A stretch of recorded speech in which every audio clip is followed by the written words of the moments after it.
want to support Roland Martin Unfiltered? Be sure to join our Bring the Funk fan club. Every dollar that you give to us supports our daily digital show. There's only one daily digital show out here that keeps it black and keep it real. As Roland Martin Unfiltered. Support the Roland Martin Unfiltered daily digital show by going to RolandMartinUnfiltered.com. You can make this possible. All right, y'all know what time it is. Oh no. Those are allowed. I'm white. I got you, Carl. Illegally selling water without a permit on my property. Whoa! Hey! You don't live here. I'm uncomfortable. Oh, man, y'all. I'm telling you, it's a lot of these crazy folk out here. They ain't got no sense whatsoever. This California Karen went to her black neighbor's home. Yeah, went to the black neighbor's home. Accused his pit bull of biting her dog. The man said, what the hell are you talking about? I got it all on videotape.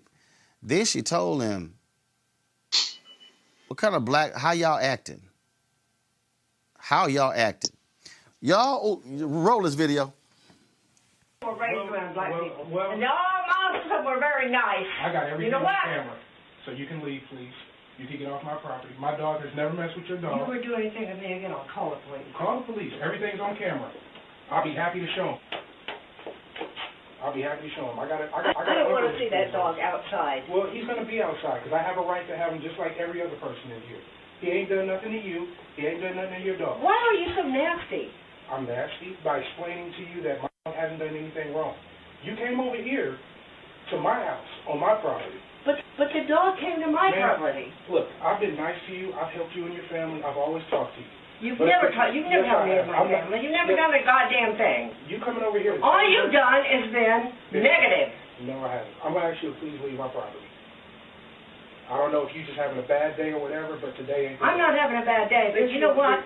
You're a black person in a white neighborhood, and you're acting like one. Why don't you act like a white person in a white neighborhood? Keep it up. It's all on camera. I don't give a shit what it is all on right, camera. Well, you can go back over to your house, and you can have a nice day. That's what you can do. And I'm going to keep walking my dog around this neighborhood. And I look forward every time You know, your parents were nice. Yeah, my parents, they were very nice. Is there a problem to why you're yelling on our property? It's all right. She can. Would you come over here? She got a taser. It's all on camera. You said what? I have a small little dog. Okay, but you don't have to talk to anybody in any disrespectful type of way. You have a pit bull that came after her. No, he didn't. No, he didn't. When? It's on camera. Today, right now. Can we see the footage? I got the footage right here. Let's see. So when she lies and calls and also, let's record you coming over here with a little taser. Why don't you record everything you can? It is recorded right now. We're not talking about anything except that I have a small little dog and you have a pit bull. And you're yelling with the taser. Why? I brought it over here for because why? of the dog. The dog attacked my dog. The dog's not even outside, ma'am. He was outside. He was in front here. He attacked her. Where's your dog? He didn't attack the dog. I have it on camera. You know what? What? You guys are acting like black people, and you shouldn't. You should act like black people. We what? You're acting like Karen. I was raised in Oklahoma about Wait, can you repeat that one more time? We're acting like what? I was raised in Oklahoma City, where there were tons of black people. But we're acting like what? You're acting like people that aren't normal. Okay. This will be real nice when you're on the news, when you're on social media, get the fuck off the property. Get off our property. You know, I have a top secret clearance. I don't give a fuck, bitch. Get the fuck off the property. Go back in the house. Go back in the house. Since we're acting like black people. Right? We're acting like black people, and that's not normal. Most people don't act like you do. How are we acting? How are we acting? You came over here with a taser. I came over here because your pit bull attacked my little dog. He didn't attack your dog. Not at all. Your son was out here with it. And he didn't attack the dog. The dog, I saw the dog. I saw you pet the dog. You pet the dog. I didn't pet the dog. I just pet the dog because I wanted to see if he was okay. You didn't pet the dog, but you pet the dog because you wanted to see if he was okay. Why don't you record all this and put it on? I am recording it. You about to be famous. You know what? You're going to go? You're about to be famous. Where am I going to go? Where am I going to go? You're going to go to hell. Okay. Because I'm going to sue the hell out of you, both of you. All right. All of you. All right. Get out. Hello? Hey. Where are you? Right over here. How you doing? Hello, honey, cool. Yeah, and your dad says it's okay. What's his name? Guys. What? Guys. I'm sorry.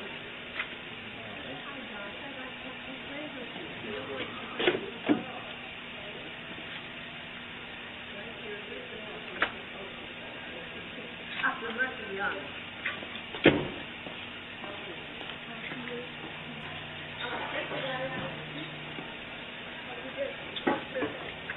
What are you going to do about a little dog like this? And that thing you got? Ain't no pit, but he ain't done nothing to your dog. Can you back So the fuck up? what about No. all the other big dogs around You here? know, most people in Oklahoma that were black were normal. Are you guys not normal? I guess not. I mean, we got along with them really well. You keep walking over here with your fucking taser. Jeriel, go in the house. You were yelling. Go in the house, Jeriel. Go in the house. Go in the house. Let's show the world who has class and who doesn't. That's a good idea. Yeah. It's gonna be real nice when there's hundreds of people in front of your house because you want to be a racist white woman, Karen. Back the fuck up. Get off my Keep property. touching, I'm gonna smack the You know what? Yeah. I have a top secret parent. You know what's going to happen to you guys? You about to lose it.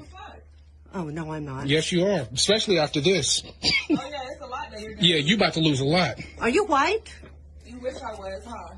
Well, you look like you're white. Well, But I was raised with black people, and they were very nice. Most of the black people I knew were very nice in Oklahoma City. Have you been to? That conversation for me, Michael, went about 4 minutes and 40 seconds too long. Yeah, I don't. They could have done.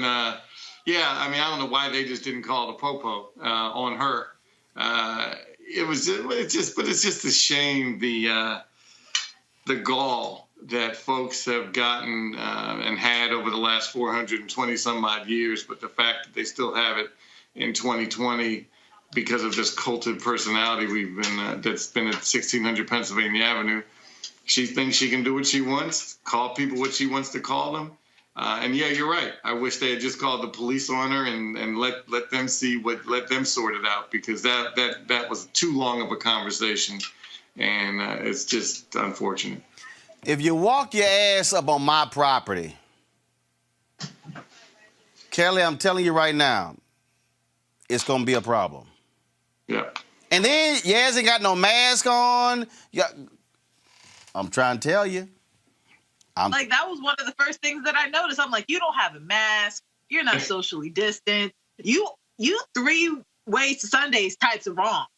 Like, there was nothing right about what this woman did. And the poor dog is looking at everybody like, I don't know why I'm here. I don't know what she's talking about. I'm with the black man on this because this don't make no sense. I want to go home. I want to go home. Like, nothing made sense here. If there's nothing that dumb white people have, it is the audacity, the caucasity, if you will. Because the fact that she felt comfortable enough to be in my space on my property, like, no, I don't have the patience for that. She would have been on the ground within 30 seconds if she was in my face for that long. I'm just saying. I mean, absolutely no sense. I'm telling you. Kudos to that family for having the patience and the grace necessary to navigate that situation well. But I can tell you right now, it could not be.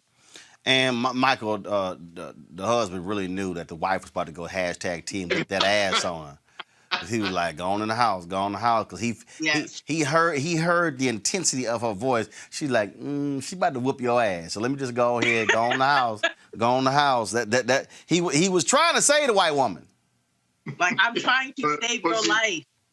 She dropped the B word, 3 or 4 times? That should give you an indication she's about to go off on her. Hey, she was letting her know right then, like, look, it's about to be a problem up in here. So y'all might want to go ahead and get this little nonsense straightened out. But, I'm telling you, that's how these folks roll. It's time to be smart. When we control our institutions, we win. This is the most important news show on television of any racial background. Y'all put $2, $3, $4, $5, $10, $15, $20, $30 on this and keep this going. What you've done, Roland, since this crisis came out in full bloom. Anybody watching this, tell your friends. Go back and look at the last 2 weeks, especially of Roland Martin Unfiltered. I mean, hell, go back and look at the last 2 days. You've had sitting United States senators today, Klobuchar and Harris. Whatever you have that you can bring to Roland Martin Unfiltered to support it, please do, because this information may literally save your life. Watch Roland Martin Unfiltered daily at 6 p.m. Eastern on YouTube, Facebook, or Periscope, or go to RolandMartinUnfiltered.com. Support the Roland Martin Unfiltered Daily Digital Show by going to RolandMartinUnfiltered.com. Our goal is to get 20,000 of our fans contributing $50 each for the whole year. You can make this possible. RolandMartinUnfiltered.com. You want to support Roland Martin Unfiltered? Be sure to join our Bring the Funk fan club. Every dollar that you give to us supports our daily digital show. There's only one daily digital show out here that keeps it black and keep it real as Roland Martin Unfiltered. Support the Roland Martin Unfiltered Daily Digital Show by going to RolandMartinUnfiltered.com. You can make this possible. I have told y'all on numerous occasions, do not trust Donald Trump and the Republicans when it comes to black people. Guess what? They are showing their true colors. Everywhere they're complaining about voting is where black people vote.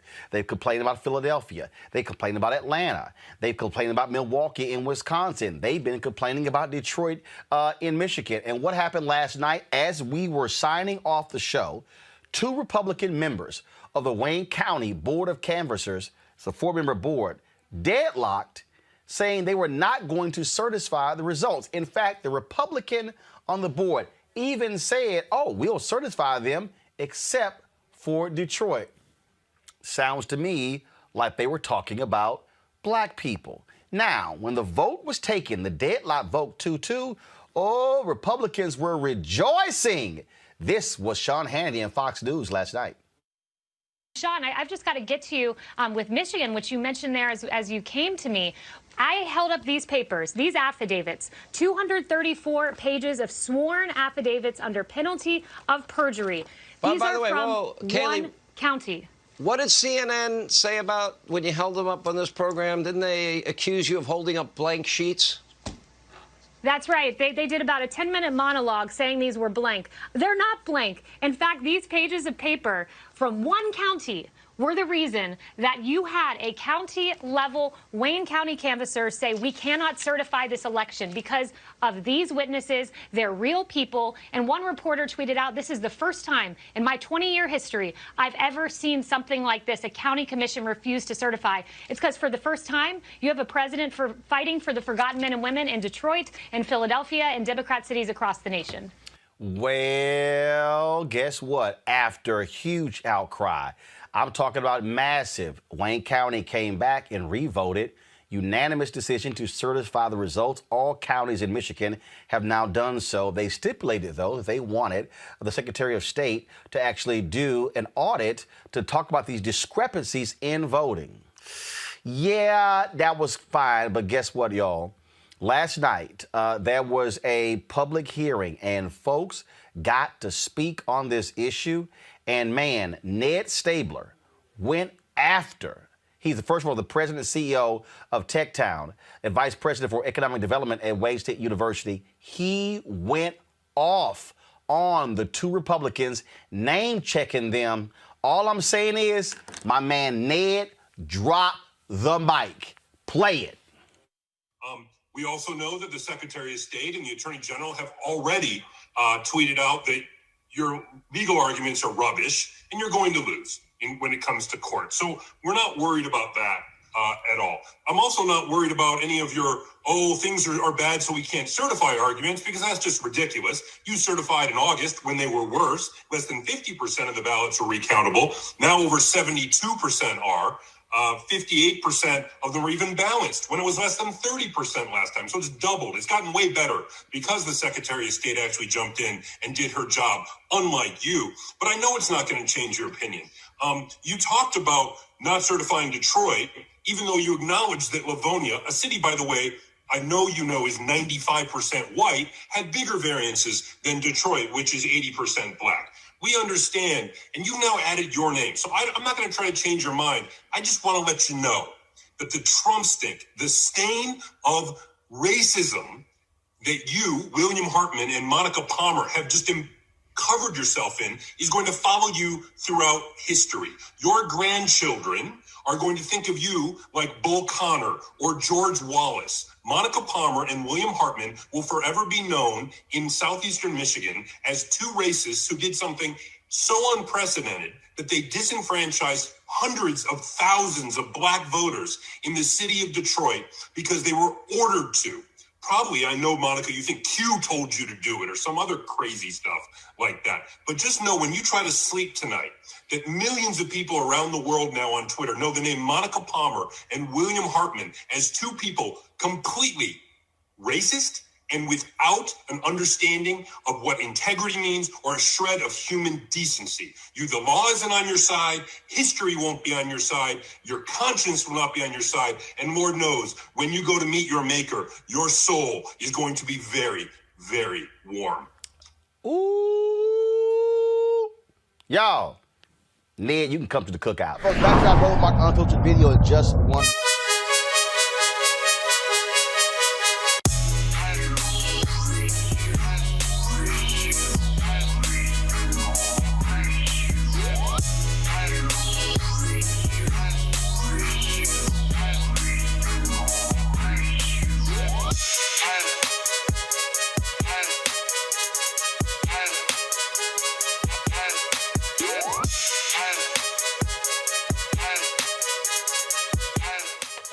Ceek.com, founded by Mary Spio, a sister, have these amazing VR headsets. Allows for you to watch their content, the virtual reality content, right here on the headset. You simply pop your phone right into here, close it up, and then you will put yourself in the room watching their VR content on Ceek.com or, of course, content that is on other platforms. And so you can check that out. They also have these are 4D 360-degree headphones right here with tremendous bass that really distributes the sound all across your head.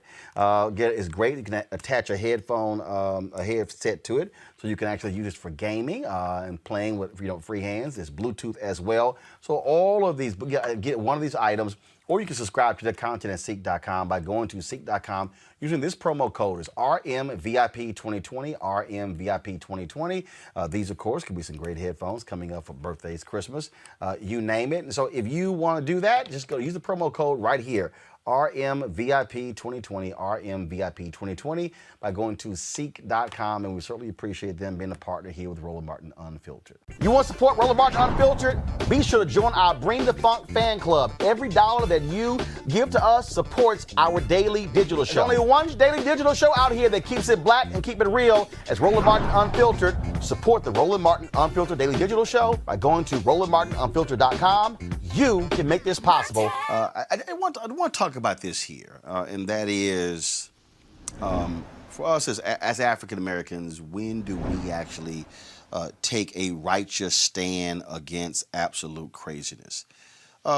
Jamal Bryant posted this video the other day, and it was a video that was posted by Joni Lamb. She is the co-founder of Daystar. And I want you, I want to pull this up, and I'm going to explain something on the back end, but I want y'all to see the video first. Go to my iPad, please. The president has every right to look into allegations and to request recounts under the law. This is a very big moment. This is a major fraud in our nation.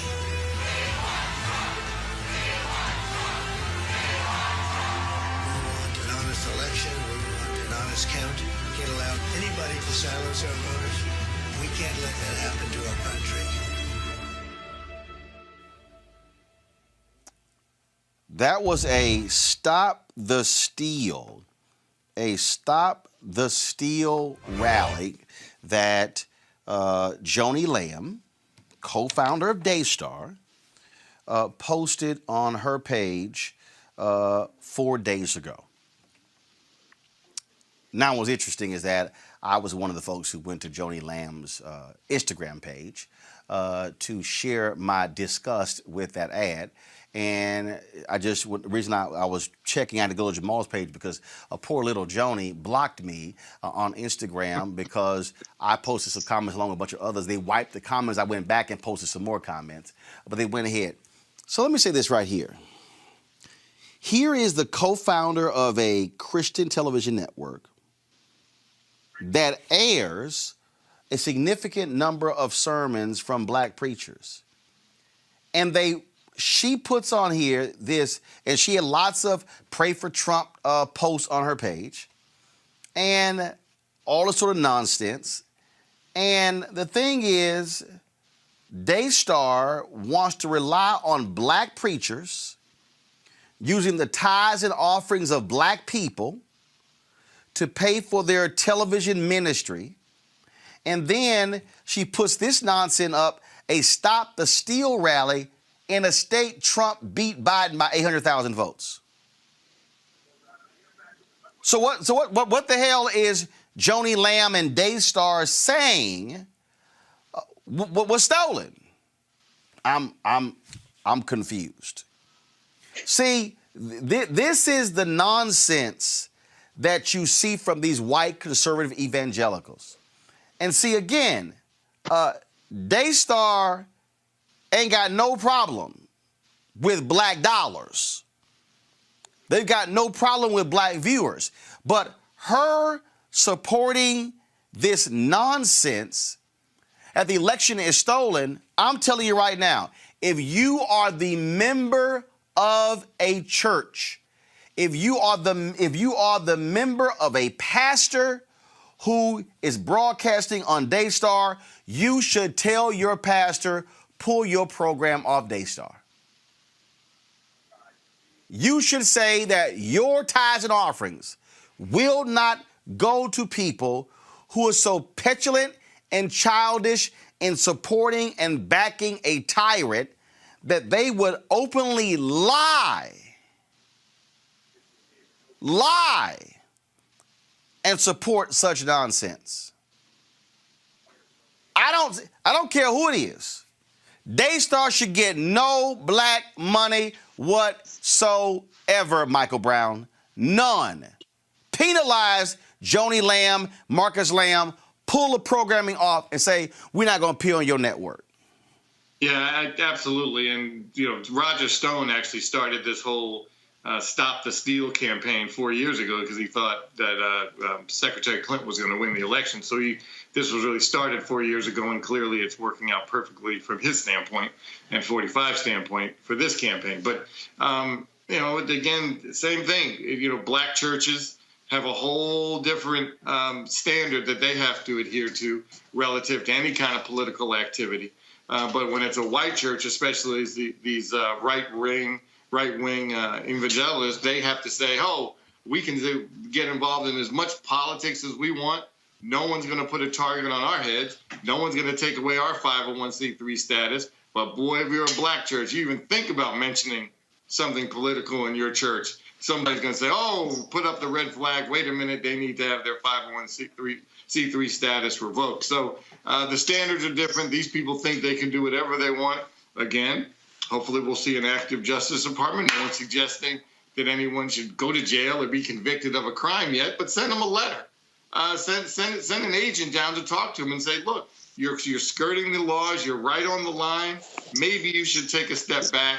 But until those kind of things happen, these people are going to continue to act any way they want as long as they're... Look, I don't care who you are.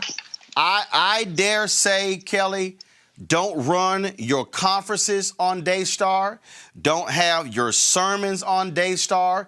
Don't appear on Daystar. It is abundantly clear that Daystar does not care about all Christians. What Joni Lamb and Marcus Lamb care about are their white conservative evangelicals. And fine, if you want to sit here and support Trump on your Instagram page, fine. But to sit here and promote a Stop the Steal rally, oh, hell no. Hell no. And I'm telling you right now, no black pastor should be airing their sermons or any programs on Daystar, Kelly. None. I mean, I agree with you there. And obviously, the challenge is where else would they air it? I mean, no. That's not a challenge, Kelly. That's not a challenge. You got TBN. What I'm saying is, I agree with you there in that there are other options. I'm just saying from the viewpoint of a pastor. No. Going to be thinking No. And what I'm telling you, the viewpoint of that pastor is wrong because there are now multiple religious networks. Secondly, we're now living in the digital world. You don't even need Daystar. Hell, you can go right too. So any pastor using that excuse, that's already gone. Oh, well, then there you go. No challenge then, right?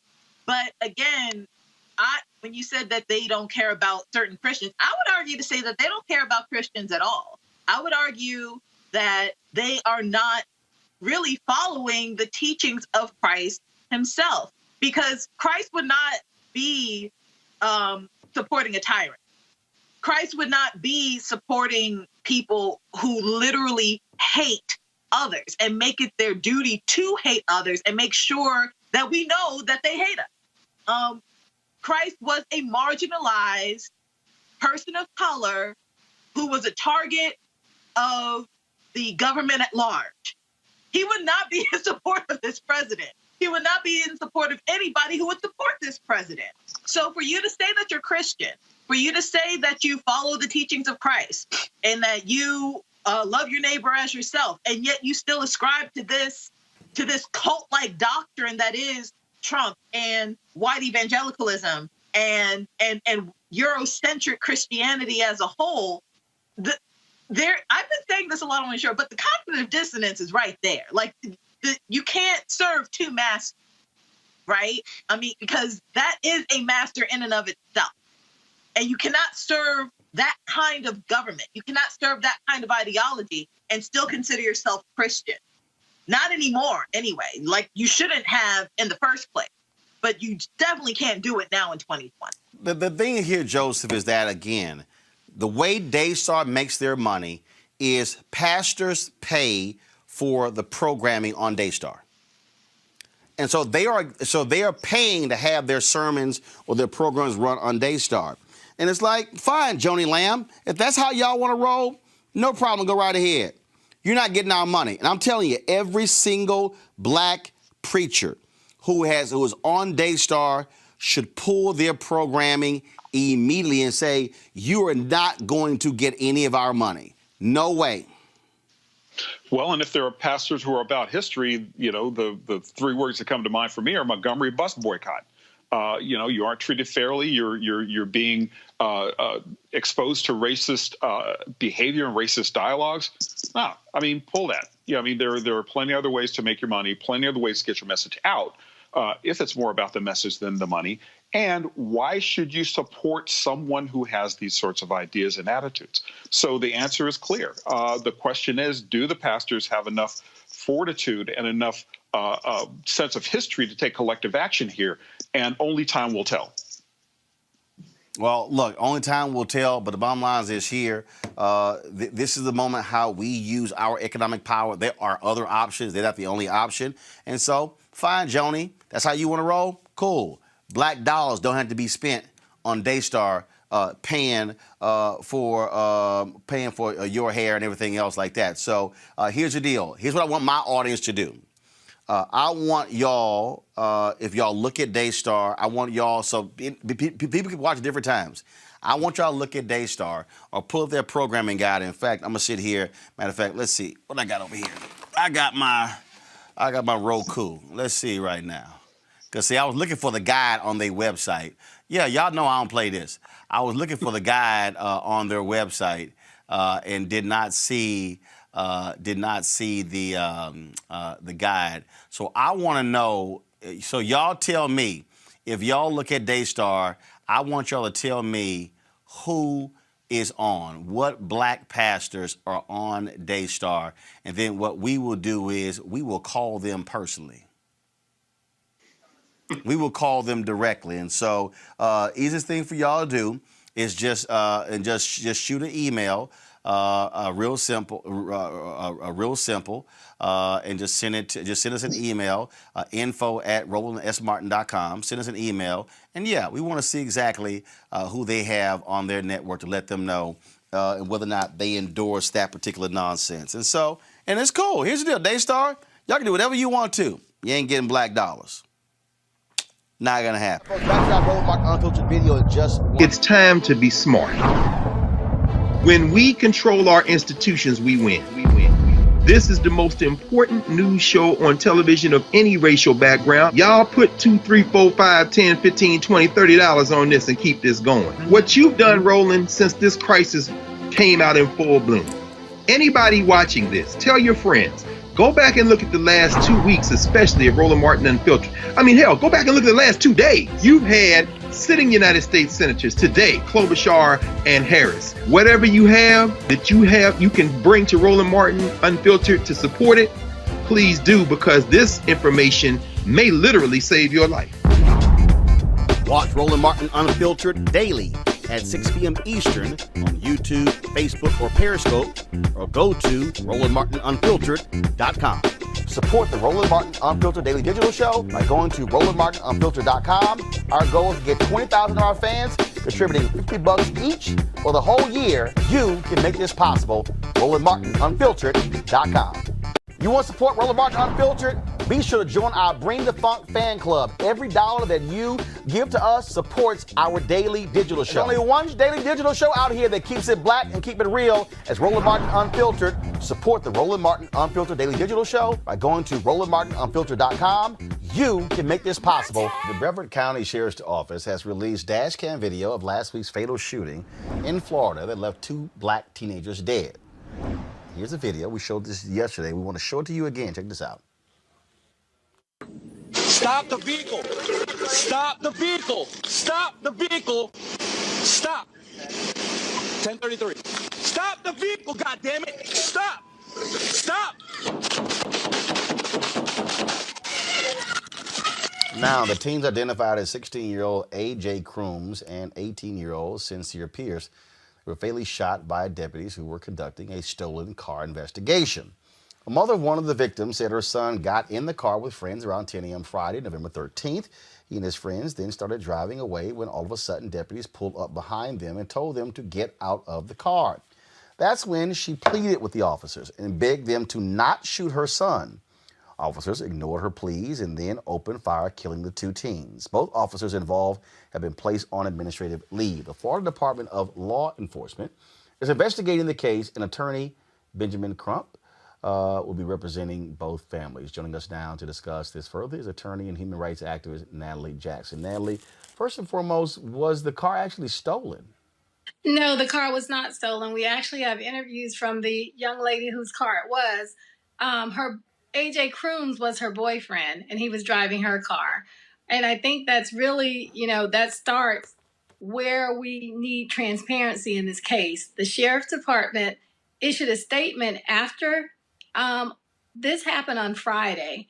On Tuesday, the Sheriff's Department issued a statement saying that they were driving a probable stolen car. At that point, the sheriff knew that the car was not stolen. And I think that from there on, we've just kind of gone down a rabbit hole as far as what the community believes from the Sheriff's Department and if they're going to get a transparent and fair investigation. So where did the stolen car line come from? Did somebody call it in to say the car was missing?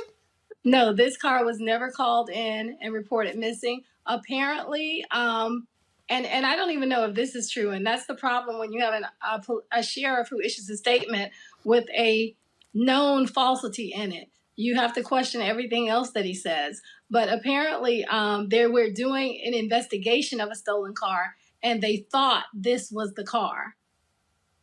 Whoa. They were doing an investigation, and they thought this was the car. Yes. So they decided to pull this car over. Now, we only see have they released the full dash cam video to show? So we have the dash cam video right here. Guys, go to this video here. this in-car camera. This is, now stop it right there. Stop it, freeze it, freeze it. So the vehicle that they were, the two teens were driving, that's their car, correct?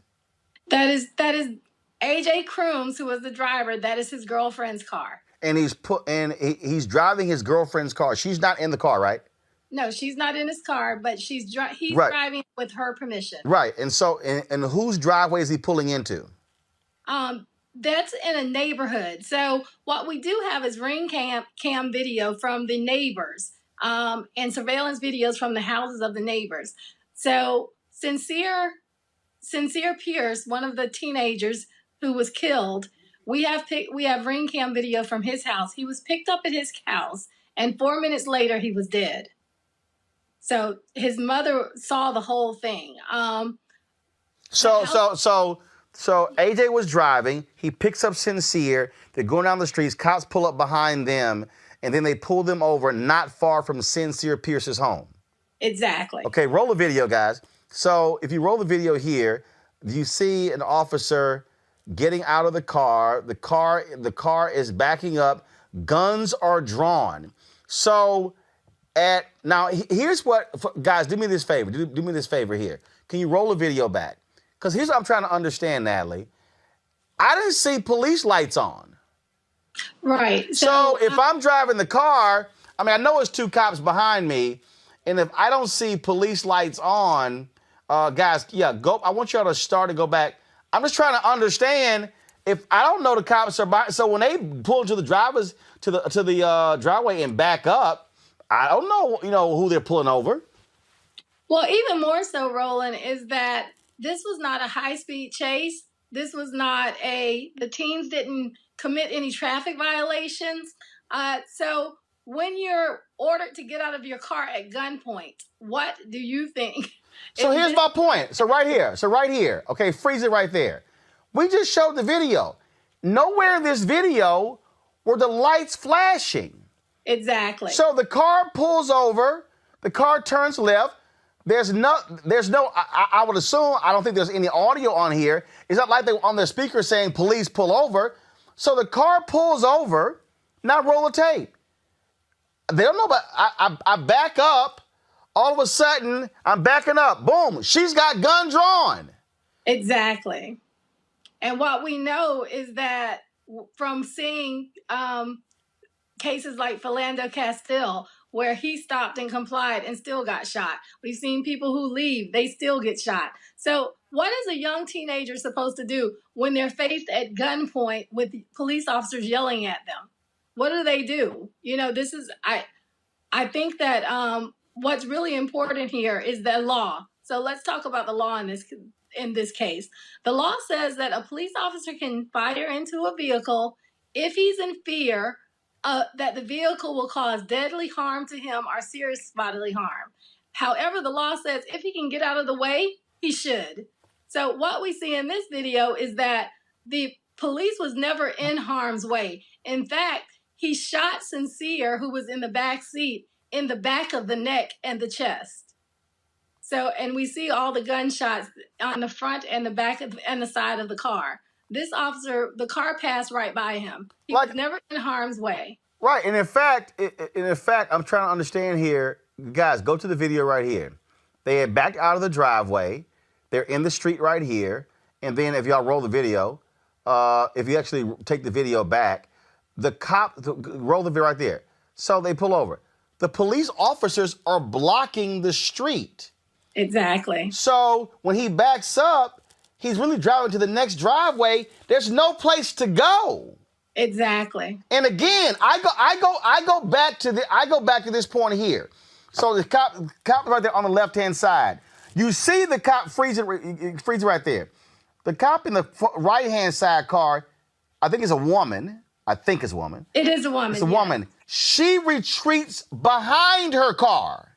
Yes, and she did not fire her weapon either. Right, but the point is, she retreats behind her car. The cop who fired his weapon on the left, he's standing in front of the car. When he's shouting, he could have done the exact same thing she did, which was retreat behind the car. So if you're thinking they're going to run me over, they're not. No, what does he do? Roll a video. He actually moves forward to the car and then fires into the car. Right, and follows the car and continues to fire into the car as he's following it. Wow. And that is what, and Roland, I want to make sure we understand, this is a 16-year-old boy that died and an 18-year-old boy that died. And these are boys who, Sincere, like I said, he had just left his mother's house 2 to 4 minutes prior. That is beyond sad. And all of this was in Sincere's neighborhood. All of this that happened was in his neighborhood. It is very sad. And I will tell you, the thing that I'm most worried about in this case is when people say, why didn't they just stop? Because as a young black or brown man in a disadvantaged neighborhood, when police pull up on you with guns drawn and you have done nothing, there is a fight or flee mentality there. What do they do? We've seen this over and over again. So I'm flabbergasted when people ask me, why didn't they just stop? This here's some video that's on Twitter. There were a protest that took place yesterday there in Brevard County. Folks are certainly still outraged by this. Natalie Jackson, appreciate it. Certainly keep us updated on this case. Thank you, Roland. I appreciate you being the truth seeker and helping us with this. All right, thanks a bunch. Go to my panel here. This, Erica, is so disturbing because, again, it goes to police action. It goes to decision making. It goes to you're pulling somebody over allegedly for a stolen car. We find out no, there was no stolen car. Now, 2 young brothers are dead. 116, 118. Woo. Yeah, this is not getting any easier. And for anyone that is related to those families, my sincerest condolences, because these are 2 Black children who had promise over their life. But again, we see actions by the state who are birthed out of slave patrols since 1704, who really don't have any oversight, who are taxpayer funded, that sign up for these positions to protect and serve, but what they actually are is executioners.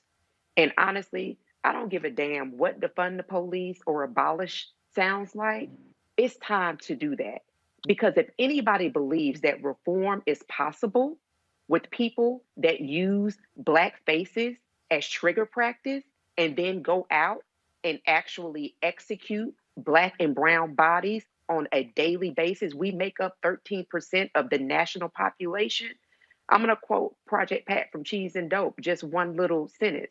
Use a damn fool. It's not going to happen. There has to be accountability now. It is always difficult, Greg, to play one of these videos. But it's also important for us as we deconstruct them. It is very difficult for mothers and fathers of Black teens. I've got 2 twin 16-year-old nieces in my house.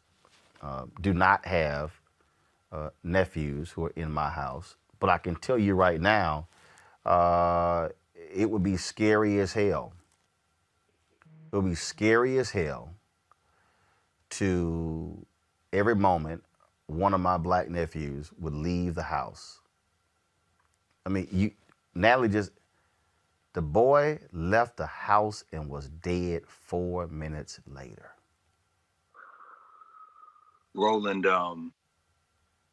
this is the beautiful thing about life. Every moment we get to choose differently. And I know we were all thinking about it, listening to Congresswoman McBath and looking over her right shoulder, and you can see that picture of Jordan Davis, her son, back there. Erica's right. I mean, you're a damn fool. And I'm listening to Eric. I'm listening to you say something about your son. Mm-hmm. And we know that none of us are safe. So I'll just say this very quickly. I'm glad to hear Natalie Jackson I certainly am confident that she not only knows the law, but is going to be in the street. To our brother Ben Crump, I would say this. You know, we got a lot of lawyers, Roland, in the United States and in the world. And this isn't in any way a critique of Ben Crump, but there's a certain aesthetic of pleading. There's a certain aesthetic of kind of a kind of diminished capacity to exert ourselves that hardens in these narratives. You see the execution, then you see the pleading, then you see the idea of asserting some notion that there are some rules that are being played by. So let's set aside the kind of Crump universe. I'm just going to label it that. Again, not being critical of Ben Crump, but saying we've got to break out of this idea that there are rules. The sheriff there, shout out to Wayne Ivey, a real Klansman, who just defeated Alton Edmond, a brother who ran against him there in Brevard County, who was crushed. Wayne Ivey crushed him. Shout out to all the white nationalists in Brevard County who recognize that this isn't about the law. This is about your damn white nationalism. Wayne Ivey, a Trump supporter, who has made videos bragging, who has told citizens to arm themselves. Let's be very clear. I'll end with this. Florida has the death penalty. Japhet, Santiago, Miranda, the execution of Angelo Cruz and Sincere Pierce should be given the death penalty. Yeah. And if Ben Crump doesn't call for the death penalty, I'm not talking about let's investigate. No, we all know what we saw. Okay. You know, we are heading toward the moment when Sheriff Ivey's admonition that we arm ourselves, we're going to finally hear it. And when we do, it will not be putting a car in reverse. I'd rather be judged by 12 than carried by 6. And I hope you understand what I'm saying. Ben Crump, let's hear you talk a little different this time, brother. Racy. Yeah. Like Erica said, this really doesn't get any easier. And I mean, you know, it should not be a death sentence to not get everything right, right? I mean, like, you know, it's not about following every rule. It's not about, you know, presenting yourself as being non-threatening. Even if they were threatening, even if they did every single thing wrong, there's no basis for executing these two young Black men for no damn reason. Like 4 minutes from leaving your home and you're dead, it's unconscionable. And so I think we have to, as a society, and I don't know if we'll get there, to be honest with you, but we have to change the standard. And that might sound naive. I'm sure it sounds probably naive to Erica and to Dr. Carr, but I think we do have to change the standard, at least in our society, that says that, you know, that civilians have to be perfect and cops can just be guns of the Navarone anytime that somebody doesn't, quote unquote, comply with their standards. As Ms. Hamilton stated, the cop was easily, you know, he was easily able to get away. And I always just wonder in cases like this, and even the case that we saw in Georgia at the I believe it was a Wendy's, and I hate that I can't remember his name off the top of my head right now. But okay, if a person runs or if a person flees in the car, so what? You know, you have the license plate, you can track them down, or maybe you know. That's what's so basic here. That's what's so basic here. You've got a license plate. And it's real simple. Y'all get away, don't worry about it. We're going to arrest you. Matter of fact, we got 2 cars. We will follow you. That's what always trips me out, is that it's always like... No, but these thugs, look, Reese, they mad as hell right now with Warnock trying to say he called police thugs. Damn it, you call folk thugs who act like thugs. Mm-hmm. These are Klansmen, Roland. Kelly Loeffler and Perdue formed a white nationalist Klan alliance after that clown Collins formed an alliance with her in the Senate. Perdue evoked God yesterday in this. This is the Klan. They don't look.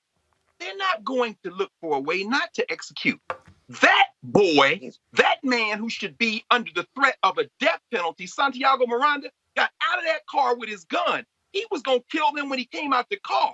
If the jury can't do it, damn it, somebody in the street is going to do it. Now remember. Now remember. Now not only that particular officer also was arrested in April of this year for domestic violence. Why is he still on the streets? Because that's Ivy's kind of man. Why is he still on the streets? Was arrested in 2007 for a felony. It was expunged off his record. How is he even a cop?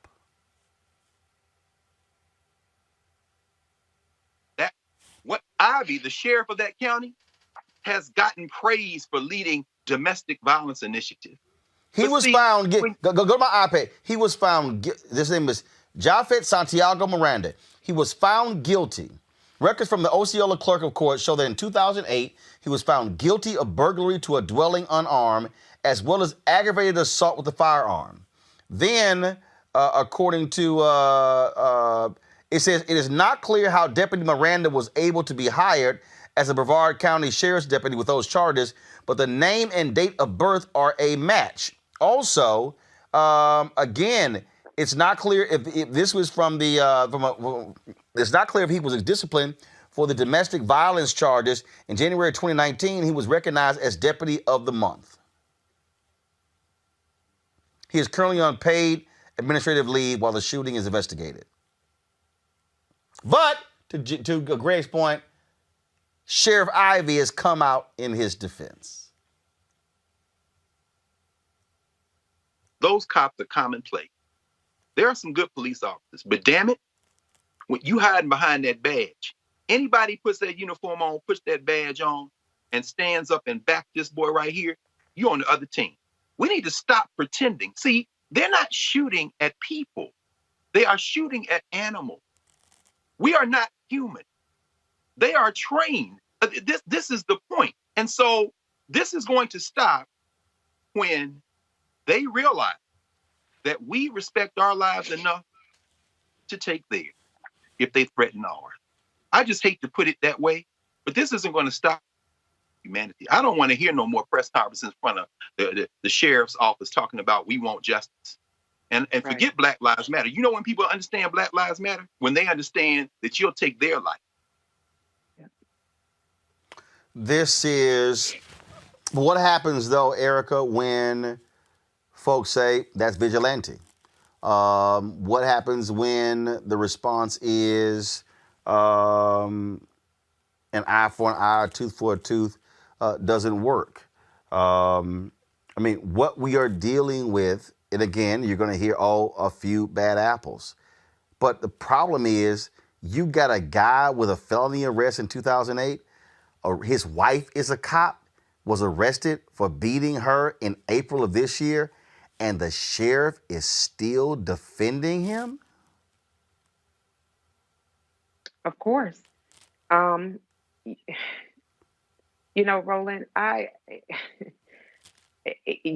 we have been in this country under vigilante law, right? And so, whenever people talk about free and fair elections and, some semblance of democracy, which I've used that language as well, that has not been, free and fair has not been the Black experience. Not for us who built this damn country, where people have been able to profit beautifully off of Black labor. So, the few bad apples, that is a retired commentary. We have, as Dr. Carr has said, we have a clavern that has been activated. They've been activated for quite some time. When you have a whole group of people that enforce laws based off of Black people who had freedom to make sure that that freedom was largely rejected, then you have a corrupt system. It has to be abolished. It cannot be reformed. It has to be abolished. It has to be defunded. And it actually has to be what some would say reimagined. But you cannot undo what people believe is their right, which is, as Dr. Carr said, is to really take down the animal. That 3/5 compromise, that 3/5 clause, we're still that for a large population of people, and that cannot be undone. That is not the way that they see us. So until that there is some real action, until there is some real accountability, we're unfortunately going to see our sons, our daughters, our nieces, our nephews, mothers, fathers, uncles, people in our family headline and sometimes not headline, but be executed at the hands of those people that, again, are supposed to be taxpayer-funded service, who go home, stay on administrative leave, they sleep lovely, they do interviews, and they still come back to work, or they go somewhere else to do the same type of execution of work. Final comment, Reese. I don't have the answers. And I can't express any kind of faith in any kind of reforms, because at the end of the day, it's not about rules and regulations. It's about the lack of humanity in these people and the lack of humanity that they see in us. So I don't know. I don't have anything else to really add. Folks, back to our Roland Martin Unfiltered video in just one.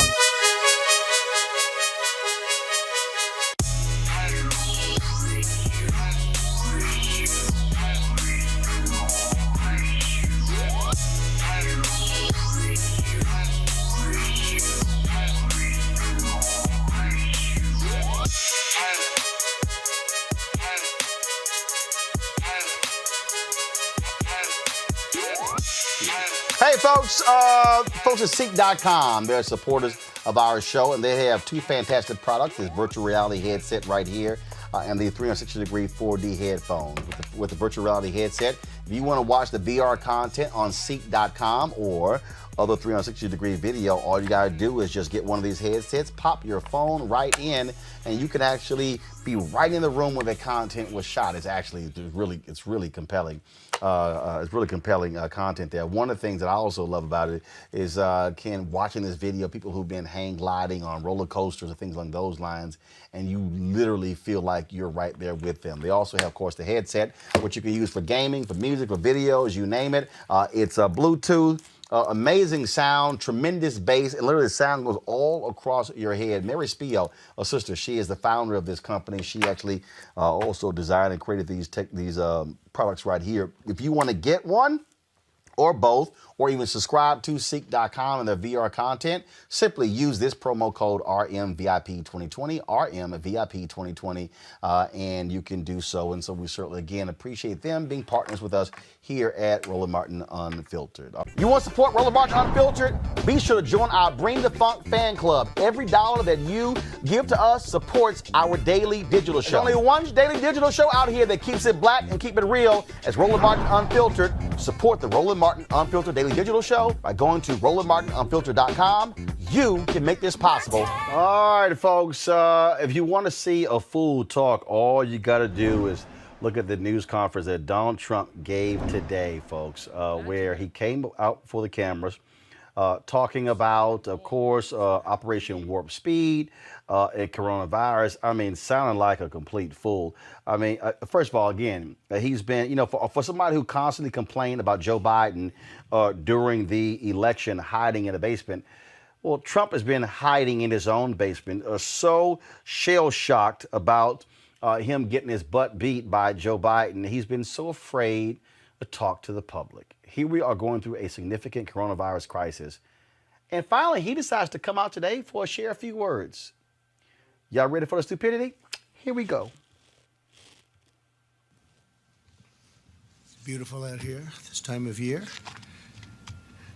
In the past 9 months, my administration has initiated the single greatest mobilization in U.S. history, pioneering, developing, and manufacturing therapies and vaccines in record time, numbers like nobody's seen before.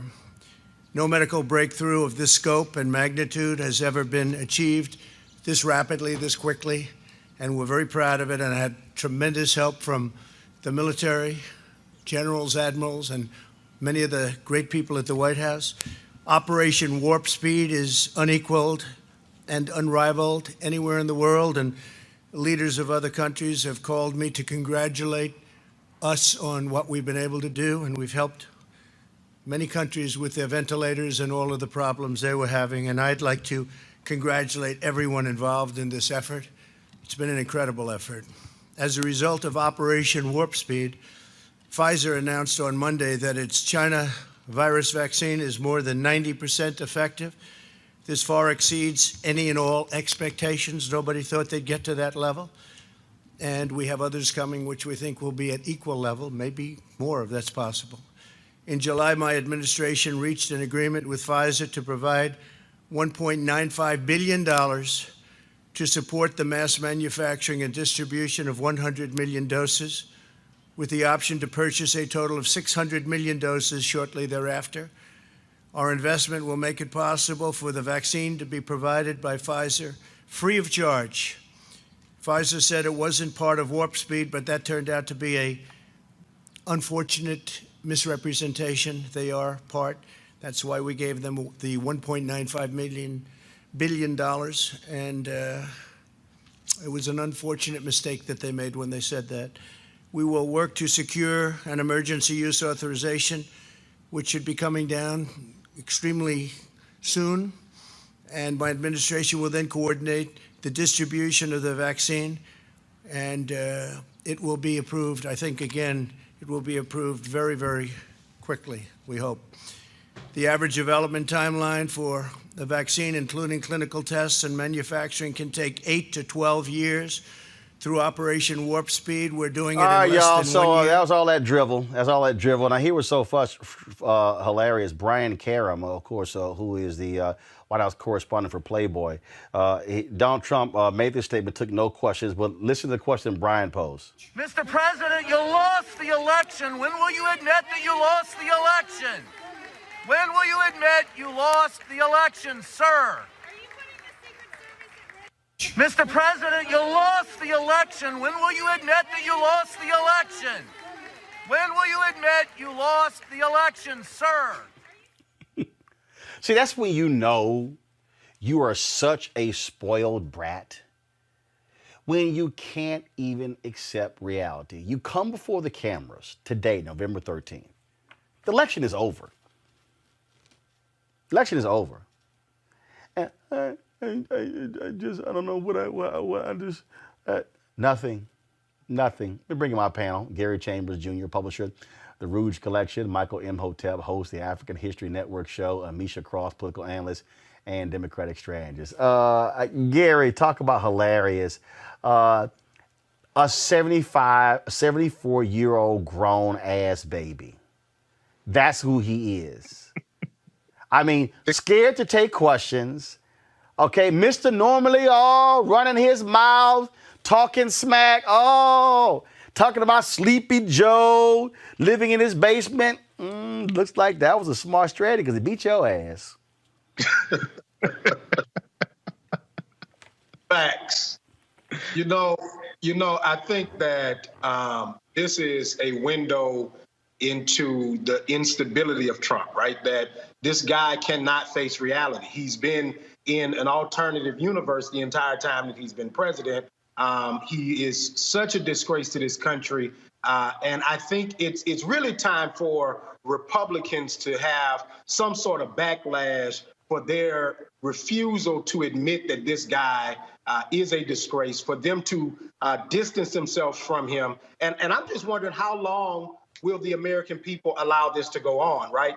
There are raging numbers of coronavirus all over this country. And the guy is basically having a temper tantrum in the White House, where he's like, I don't want to do it anymore. You don't want me to be president? I'm just not going to do the job anymore, and he's not. I mean, it is. I mean, he comes out with this news conference, Misha, and I mean, again, just doesn't want to confront the reality that it's over. It's over.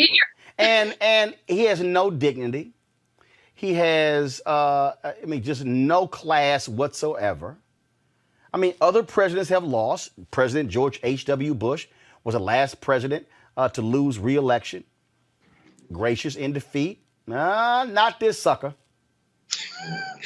But Roland, we knew this. We expected that Trump would not be someone not only who's gracious in defeat, but can even be respectful and acknowledge that he's been defeated. I think that it shows something that in how many days after the election, he still isn't able to come out and say anything. Heck, Georgia just went to Biden today, and we still haven't heard anything from Donald Trump related to the election at all, other than the things that he tweets about. I don't think that anything about today's speech was surprising. He had announced previous to the speech that he was going to be talking about Pfizer and basically trying to take credit for a vaccine. But I think that what we should be pushing on harder is the fact that there is a Republican contingency that is so afraid of losing Trump's base, that is so afraid of losing that attentiveness, those fundraising dollars, and everything that Trump and his body politic brought to this, that they will not confront and stand up and say, quite frankly, that this is over, that Joe Biden is the president-elect, that, these lawsuits, they're frivolous, they're stupid, they're not going anywhere. What we have is a Republican contingency that even in the face of defeat at the presidential level, refuses to have the conversation and bring this man to grips with the fact that he lost, but also refuses to have that conversation with the American public. And they continue to cover for him because they're afraid that his base will turn against them. That, I think, is more demonstrative of where the party is going than it is of Donald Trump. But the thing here, Michael, is just, first of all, it's laughable. I mean, I keep telling people I don't need Donald Trump to come out and concede. When you got your ass whooped, you got your ass whooped. Exactly. But just to watch a whiny big, I mean, the only thing he was missing was a sippy cup. Roland, I was listening to some of it today. I listened to maybe about 5 minutes, and I turned it off, brother. I turned to D.L. Hughley. Seriously. So I went back and read about some of what he said. I heard the interview that Governor Cuomo did, Governor Andrew Cuomo on MSNBC, because Trump singled out New York and said that when the vaccines come out, they're going to go to every state except the state of New York. So, so the way this fool acted, and in the silence, so this is people have to understand, this is the first time he's spoken since in about the last 8 days, spoken publicly. Now, he's been tweeting, but he hasn't been tweeting about coronavirus. So if we look at yesterday, November 12th, 152,000 new cases of coronavirus, set a record again. 9th consecutive day where you had 100,000 new cases or more. 9th consecutive day. And then you have basically a record number of people hospitalized right now with coronavirus, 66,000 as of yesterday. So the way he continues to act, he acts like a bully, because a bully can dish it out, but a bully can't take it. And a bully can't take defeat. So the way he acted confirmed the 75 million votes, 76 million votes that Joe Biden has, and they're still coming in. And then Arizona was called for Joe Biden today as well. Okay, now we already knew Arizona was going. 2:50 a.m. November 4th, Wednesday, the Associated Press called it for Joe Biden in Arizona, but Arizona was called for Joe Biden today as well. So this once again confirms his defeat. But we got to watch him because he's dangerous. What he's doing, the moves he's making with the Pentagon, he's dangerous right now. But once again, the way he acted today, that confirmed us whipping his ass at the ballot box. I mean, look, all the people besides themselves, Gary, I'm just enjoying the sullen, shock, devastation, whiny, I'm loving it. And they're getting their ass whooped every place in court. I mean, yes, they ain't winning nowhere. They've already pulled out of Arizona. The judge ruled against them in Michigan. And it's kind of like, accept the ass whooping. He's trying to fight. He ordered one of the cyber officials to be fired, who released a statement yesterday saying that there was nothing wrong with the election. And his boss like, nah, I'm not going to do it. I'm not going to do it. I mean, see, this is the moment where finally the Trump people, I guess, remember the movie The Brothers, where Chiwetel Ejiofor was the thug, and then they were out on Lake Michigan, and then they all turned against him, and he was talking that trash. Man, kill him. They were like, nah, we gonna kill you. That's what you're dealing with. Finally, his folk should be sitting here saying, nah, we gonna ignore you. And fine, you want to fire me, fire me. At some point, folks got to have some integrity to say, no, what you're doing is simply un-American, and we're not going to do it. Well, I think that this is when, people have to recognize that there is change coming, right? That there is a change in this administration coming, and the folks that are in there, I think it is time for them to stand up, right? The American citizens who have held their peace for the last 4 years, trying to hold the framework of this democratic republic together. I think those folks now have an opportunity to stick their middle finger up at Trump and say, we here. A lot of those folks have protections. It's time for the career government employees to say, change is coming and we holding tight, because, he is going to, I think the brother was absolutely right. We don't know how far he's going to go before Election Day. And while it is fun to watch him be a spoiled brat, it is also concerning that the leadership around him in the Republican Party is not mobilizing to figure out how to get him to just accept defeat and move on. This is... looks like we lost Gary there. There we go. Gary's back. Go ahead, Gary. This is the opportunity for Republicans to begin to attempt to redeem themselves instead of continuing to wallow in the filth that is Donald Trump. I mean, the thing here that we do have to be concerned about, Amisha, is, again, we're dealing with people. It's about power. It's about power. And what they're doing is they're just simply trying to make them feel good. I mean, this is sort of like parents. Can you just give the baby a cookie so they can stop crying? Can you just put them on the nipple?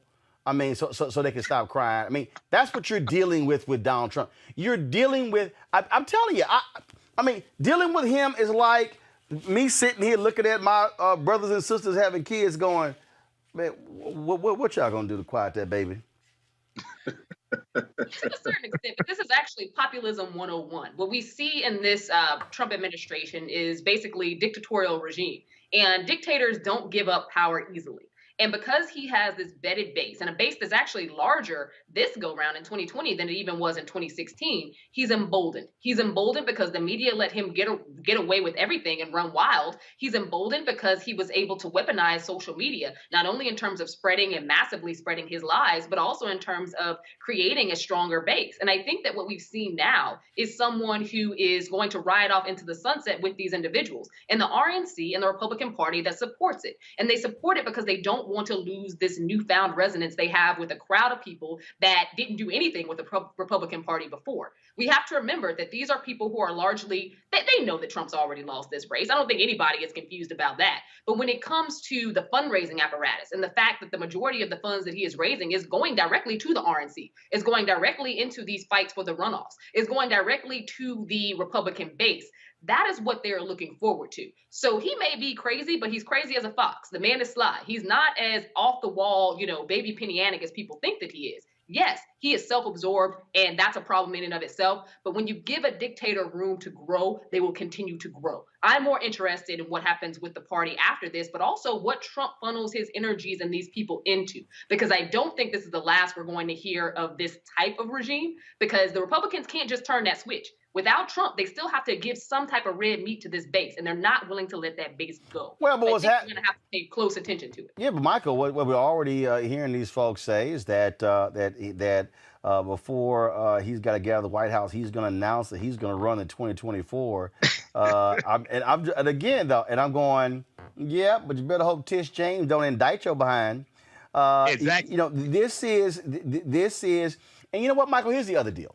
You got a lot of people out here who are saying, what are Democrats doing? They should be fighting this. He got to get off the stage. No. If you're Joe Biden, you're sitting here saying, y'all, give your little attention. Because when I get sworn in, I'm the president. See, this is where here's the deal. When somebody has no bottom, there's no such thing as a new low. Okay? There's no such thing as a new low. If you're Joe Biden, your time right now is best spent with your VP-elect Kamala Harris and you building out your team. Right. You're sitting here determining who you're going to be the cabinet picks, who's going to work in your administration. Let the circus is going to leave town. What you don't do is try to put on your show while the chaotic circus is in town. Let the chaotic circus leave and then handle your business. Exactly. You know, we see that Joe Biden has announced Ron Klain as his chief of staff, who's going to be his chief of staff. Joe Biden announced the people who are going to be on his coronavirus team earlier this week. So Biden doesn't need to respond to the lunacy that is Donald Trump. Everything that Donald Trump does or tweets, Biden doesn't have to respond to that. Biden is being more of a president now than Donald Trump has been these past 3.5, almost 4 years. But Trump said he's going to run again in 2024. Trump is trying to keep raising money. That's what this is about. Okay, it's not just Letitia James in the state of New York. It's also Cy Vance in New York as well. Remember, when we go back to the conviction of Michael Cohen, Donald Trump's attorney for 10 years, and Michael Cohen provided documentation to corroborate the allegations he was making against Trump. There, if I remember correctly, it's about 14 unsealed indictments there in one of the districts in New York. Okay, when he leaves office, that stuff is going to be revealed. The other thing is he can run again in 2024, but I think Cy Vance will have had Donald Trump's taxes by then, and it would be revealed. So then Trump is going to have to, if he's dumb enough to run again, he's going to have to deal with that. He can't run again in 2024 and say he's not going to reveal his taxes and say he's still under audit. Well, hold on, you were under audit 9 years before that in 2015. Man, he gonna lie. He gonna lie. First of all, this whole deal, I'm running, is a big old ruse. Here's the reality. He needs the attention. He has to be center stage. And that's the deal. They're trying to create this political action committee. They want to stay in the game. But what they want to be able to do is they got to feed the beast. They got to keep booking events at his properties. They got to keep doing it at his hotels. And he wants to keep a stranglehold on the Republican Party. He's already announced Ronna McDaniel is going to be endorsing her to stay on his GOP chair. If the Republican Party was smart, like I said, if they were smart, when they vote in January, the first thing they would do is say, nah, she got to go. But look, they might want to keep crazy. But I do think what has to happen is, like right now, they're freaking out because he basically hasn't tweeted anything about the Georgia race. He hasn't said anything at all. And in fact, they're even wondering, is he going to even come to Georgia and campaign? All right, folks, back to our Roland Martin Unfiltered video in just one moment.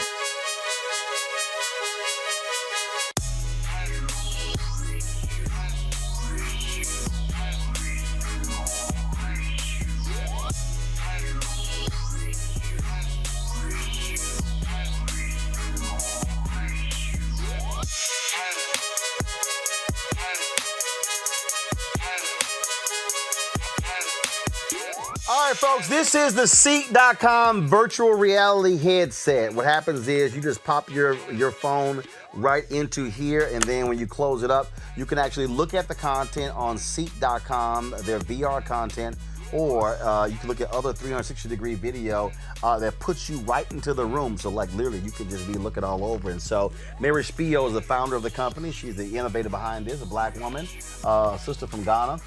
And so that's their VR headset. They also have these 360-degree 4D headphones. A tremendous bass that covers all across your head. Great sound. Gamers love them. You can attach a headset to this as well. It's Bluetooth. Folks, if you want to get either one of these devices, go to Ceek.com, Ceek.com. That's Ceek.com, Ceek.com.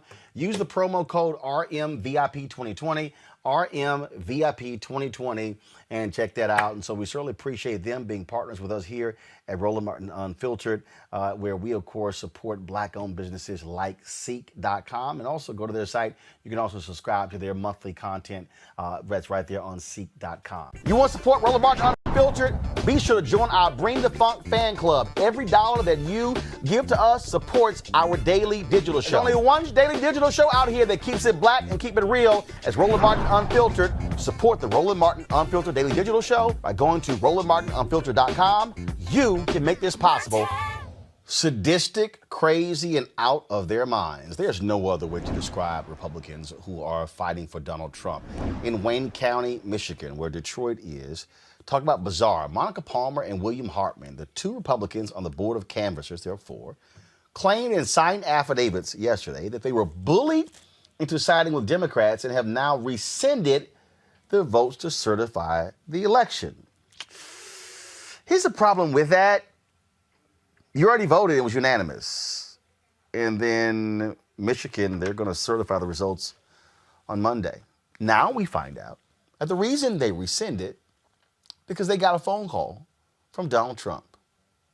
Is he now tampering with the election process? Yeah. Now, Monica and Hartman's an absolute racist, if you saw the post about Barack Obama on his Facebook page. They were so hurt. They were so hurt because another white man, that is Ned Stabler, president and CEO of TechTown and vice president for economic development at Wayne State University. Please show us the two offended white people in Wayne County, Republicans, who are just so hurt. This guy, Ned, he was one of the people, Stabler, who spoke up against them. And they said that this right here, his video, is why they were bullied and their families were getting threats because of people like Ned. We also know that the Secretary of State and the Attorney General have already tweeted out that your legal arguments are rubbish and you're going to lose when it comes to court. So we're not worried about that at all. I'm also not worried about any of your, things are bad so we can't certify arguments, because that's just ridiculous. You certified in August when they were worse. Less than 50% of the ballots are recountable. Now over 72% are. 58% of them are even balanced when it was less than 30% last time. So it's doubled. It's gotten way better because the Secretary of State actually jumped in and did her job, unlike you. But I know it's not going to change your opinion. You talked about not certifying Detroit, even though you acknowledged that Livonia, a city, by the way, I know you know is 95% white, had bigger variances than Detroit, which is 80% black. We understand, and you now added your name. So I'm not going to try to change your mind. I just want to let you know that the Trump stink, the stain of racism that you, William Hartman, and Monica Palmer have just covered yourself in is going to follow you throughout history. Your grandchildren are going to think of you like Bull Connor or George Wallace. Monica Palmer and William Hartman will forever be known in southeastern Michigan as two racists who did something so unprecedented that they disenfranchised hundreds of thousands of black voters in the city of Detroit because they were ordered to. Probably, I know, Monica, you think Q told you to do it or some other crazy stuff like that. But just know when you try to sleep tonight that millions of people around the world now on Twitter know the name Monica Palmer and William Hartman as two people completely racist and without an understanding of what integrity means or a shred of human decency. The law isn't on your side, history won't be on your side, your conscience will not be on your side, and Lord knows, when you go to meet your maker, your soul is going to be very, very warm.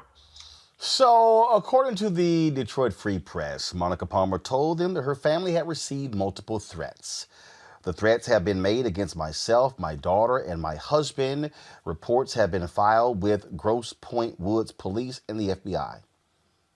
Yet the Attorney General's office of Michigan said their office had not received a referral about such threats from a police agency, but would act quickly if such a referral is made.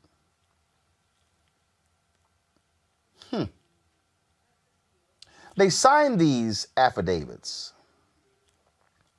because they say that they're rescinding their vote. Now, mind y'all, the vote was, we will certify the results if an audit is done.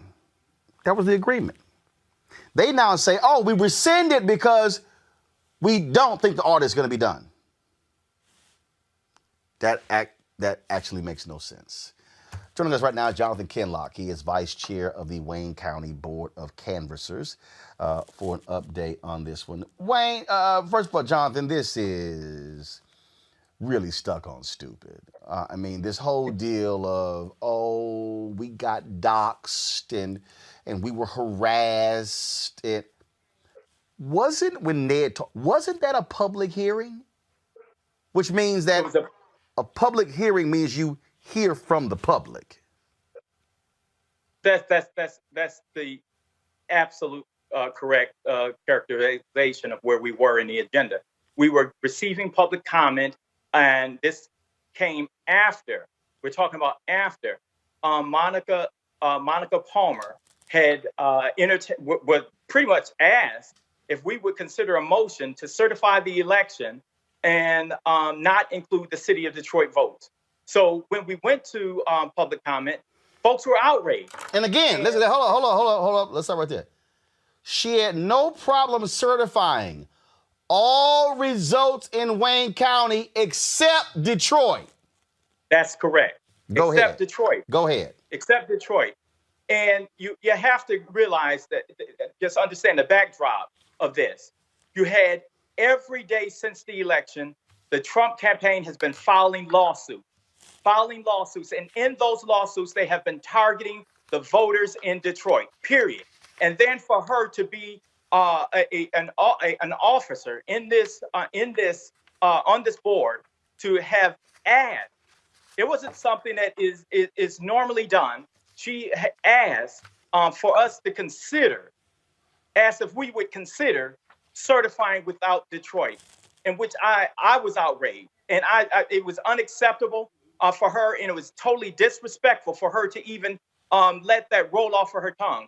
So when the folks began to lash into her and lash into Hartman, it was from the point of the motion to certify not being able to be passed, because they claim all of these issues occurred that warrant them not doing what is a ministerial duty of this canvasser. So that's something that we normally do. We get reports from our staff stating that these communities are in balance, out of balance, but you are not supposed to let that cause for you not to certify, not to move forward the election results to move forward to be fully certified by the State Board of Canvassers. So now she's talking about, look, she wants to, she and Hartman are saying they want to rescind their vote. They can't do that. Let me say something, Roland. After we voted to certify the election, as we included to a request to ask the Secretary of State to perform an audit, we also had voted to waive any reconsideration. So all of this jockeying and all of this stuff here is just only to appease the Trump campaign. That's all what this is about. Because as soon as we voted, soon as the vote failed to certify the election, the Republican Party and Donald Trump immediately, I think they said within minutes, had posted on social media congratulating them and thanking them for not certifying black folk votes. Now, Donald Trump is calling Michigan Republican leaders to the White House, and they're going to go tomorrow because he wants them to basically ignore the will of the voters, forget the fact that Joe Biden won Michigan, and he wants them to seat Republican electors for him.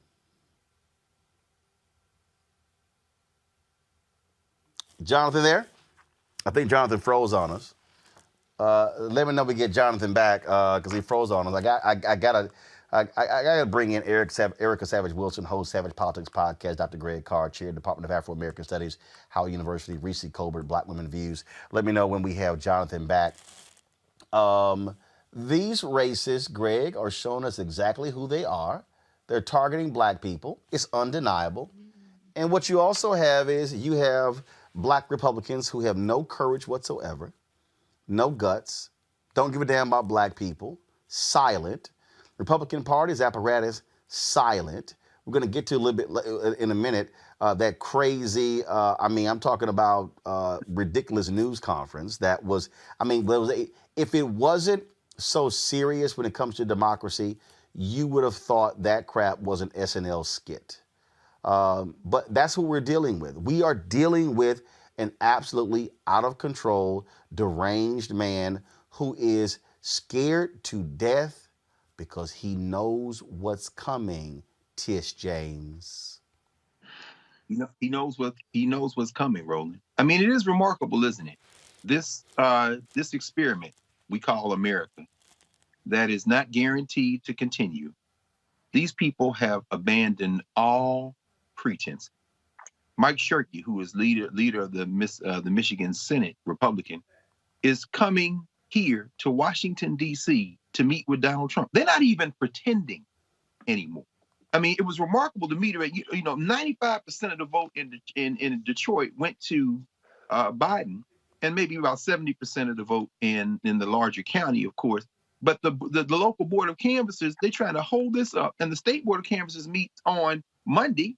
And if they don't do their job, Whitmer can still select and appoint those Democratic, the winner of the popular election, Democratic delegates to the Electoral College. They're not going to be able to overturn this. However, they have now declared, damn any concept of America or democracy, our hatred for Black people, we wear on our sleeves. And whether it's finally the folks in Michigan or Loeffler and them in Georgia or Lindsey Graham out of South Carolina, they are forming, it's not an overreach to call them a clavering. Why? This is the language of the Ku Klux Klan. Yeah. we done dropped all pretenses. Don't count those Black votes. That's it. We have Jonathan back. Jonathan, Trump has actually called the Republican leaders in the legislative body to D.C. tomorrow for a meeting. I mean, this is a person, a candidate who is actually trying to interfere with the election process. And we are at a place right now in Michigan history and in the United States history where, you have a president and a Republican Party who are making allegations as it relates to corruption. But what they're trying to do is corrupt the process. It is absolutely inappropriate for the president, the Republican Party, or any of these individuals to invite the leaders in the House for the purpose of rigging or to interfere with this election. Let me just tell you something that they're not taking into account. Where they could not get a writ at the county level, they can absolutely go into the courts on Monday and get a judge to order the state board of canvassers to certify the election. It is not a discretionary power that is placed upon the county board of canvassers or the state board of canvassers. So at the end of the day, I think their gamemanship is going to fall flat on its face. This is we're at a very, very uncharted point in history. And unfortunately, Donald Trump finds himself on the wrong side of history. And the thing here, Jonathan, the Wayne County Board has voted. What the hell is the process to go, oh, no, I know we voted, but now we rescind? There is no rescinding. After 14 days, the purview of any sort of consideration as it relates to the general election is over as it relates to all county board of canvassers. All 83 counties across the state lose the opportunity to weigh in after the 14 days. It is now 100% in the purview of the state board of canvassers, which will meet on Monday, period. So there is no rescinding, and they know this. I mean, all of this is just ridiculous to even be stating and putting out there in the public. That's absolutely crazy. Jonathan Kinlock, man, we certainly appreciate it. Thanks a bunch. We'll keep watching what happens there in Wayne County. Absolutely. Thank you for inviting. I appreciate it. I want to go back to my panel here. Reese, I mean, what we are seeing are corrupt, thuggish individuals. That's what we're dealing with here. We're dealing with the likes of Rudy Giuliani, Donald Trump. They are thugs. There's no other way to describe this. Well, that and white supremacists, white nationalists. We've been saying on this show for months, this is all about maintaining white power. And, democracy or, law and order, whatever kind of slogans are nothing but a pretext for them to use as long as it's convenient for them. And then when it's no longer convenient for it, the hell with it. And that's what they're showing it.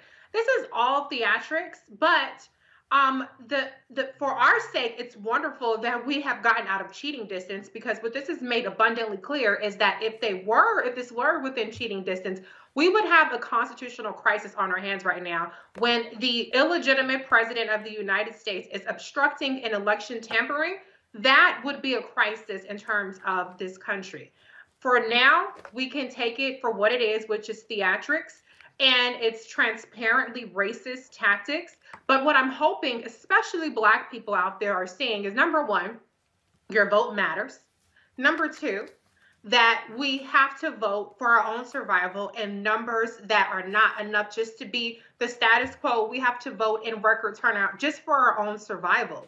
We should be noticing right now that, for another thing, is the silence of the people, the Black rappers and the Black celebrities, or whatever kind of celebrities that were touting that Donald Trump was going to invest in the Black community.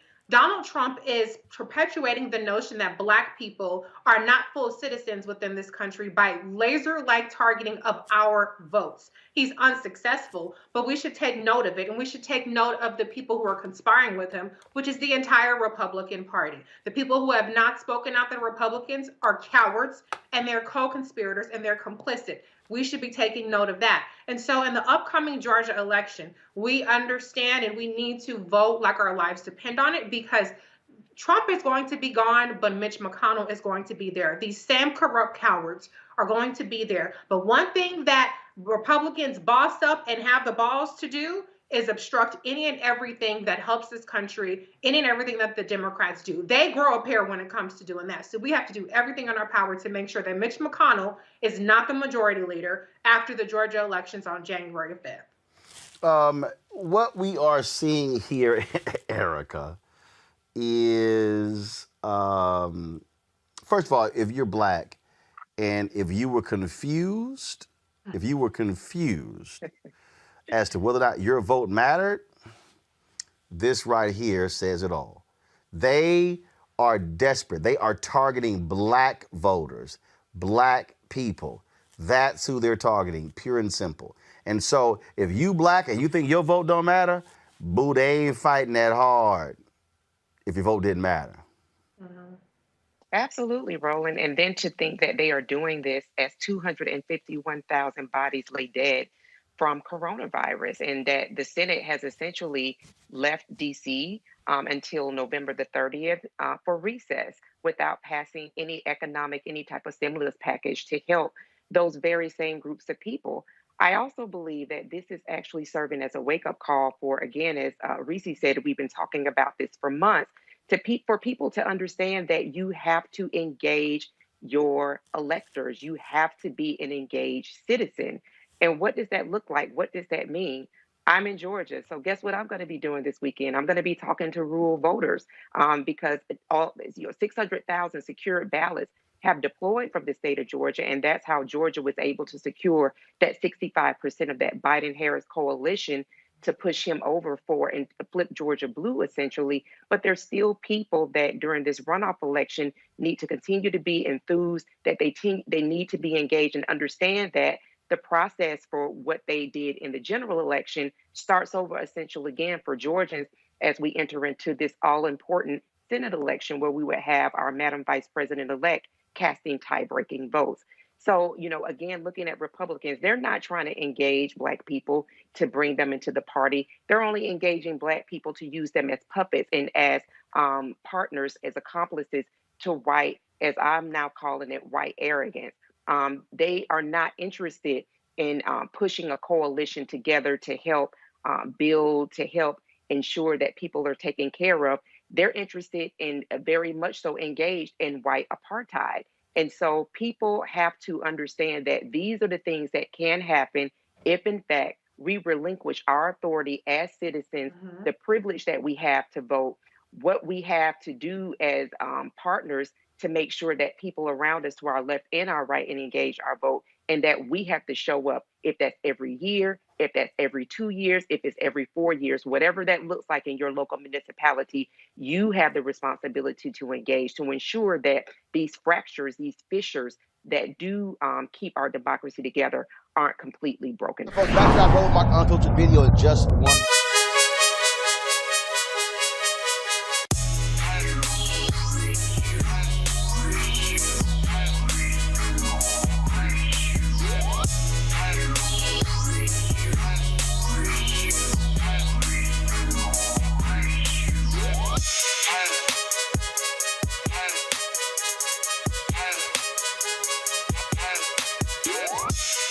Hey, folks at Ceek.com, they're supporters of our show, and they have two fantastic products, this virtual reality headset right here, and the 360-degree 4D headphones. With the virtual reality headset, if you want to watch the VR content on Ceek.com or other 360-degree video, all you gotta do is just get one of these headsets, pop your phone right in, and you can actually be right in the room where the content was shot. It's really compelling. It's really compelling content there. One of the things that I also love about it is watching this video, people who've been hang gliding on roller coasters and things along those lines, and you literally feel like you're right there with them. They also have, of course, the headset, which you can use for gaming, for music, for videos, you name it. It's Bluetooth. Amazing sound, tremendous bass, and literally the sound goes all across your head. Mary Spio, a sister, she is the founder of this company. She actually also designed and created these products right here. If you want to get one or both, or even subscribe to Ceek.com and their VR content, simply use this promo code RMVIP2020, RMVIP2020, and you can do so. And so we certainly, again, appreciate them being partners with us here at Roland Martin Unfiltered. You want to support Roland Martin Unfiltered? Be sure to join our Bring the Funk fan club. Every dollar that you give to us supports our daily digital show. There's only one daily digital show out here that keeps it black and keep it real. As Roland Martin Unfiltered. Support the Roland Martin Unfiltered Daily Digital Show by going to RolandMartinUnfiltered.com. You can make this possible. You know what time it is. No charcoal grills are allowed. Wow, the clip. Why? I got you, Carl. Illegally selling water without a permit On my property. Whoa! Hey! Give us your right. You don't live here. I'm uncomfortable.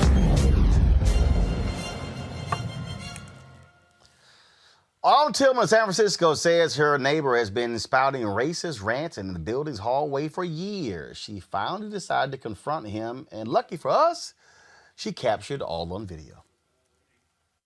Do you ever shut the up? Ever shut the up in front of my door with your racist every day? You are this, Asians that. To go live in Asia. Funny how it's a white country. 200 years of white supremacy. If you thought Asian lives matter, they don't matter to us one bit. So, Reese, she confronted him. A local station interviewed him.